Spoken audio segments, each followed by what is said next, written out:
Татарстанда ковид белән авыручылар саны кимеми. Шул ук вакытта сезонлы грипп, кискен вирус һәм салкын тию авырулары көчәя. Республиканың кайбер мәктәпләрендәге айрым сыйныфлар бер атнага карантинда. Толырак киләсе репортажда. Бүтін класс белән карантинга, йогышлы чир таралуны шулай итеп кенә туктатырга мөмкин. Онлайн укытуга күчерү турында карар тиз кабул ителә. Әгәр дә сыйныф укучыларының 20%-тан артыгы авыру сәбәпле юк икән, сыйныф изоляцияга китә. Программаларны ничек укытуны һәр мәктәп үзе сайлап ала.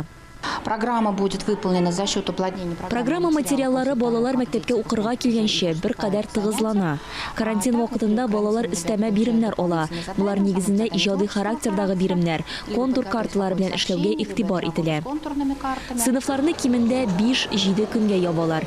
Әгәр бу вакыт эчендә авыручылар саны ким икән, укучылар мәктәпкә кайтырга мөмкин. Моннан тыш, иртәнге фильтр актив эшли. 1 сентябрьдән салкын тию билгеләре булган 35 меңнән артык бала контроль узган. Хәзергә Казанның 16-нчы мәктәбендә карантинга 26 сыйныф киткән. Чаллы һәм Питрәчтәге кайбер мәктәпләрдә айрым сыйныфларга карантин игълан ителгән. На сегодняшний день речь. Хәзер мәгариф учрежденияларын дистанцион эш режимына күчерү турында сүз бармый. Сыйныфларны ябу турындагы мәсьәлә һәр оешма белән авырулар статистикасына чыгып хәл ителә. Көн саен авырып киткән балалар, укытучылар һәм педагогик хезмәткәрләр мониторингы алып барыла. Дистанцион режимга укучылар гына китми. Шәһәр башкарма комитетында 50% хезмәткәр онлайн режимга эшкә күчкән. Татарстанның берничә зур предприятиесында шундый карарга килгән.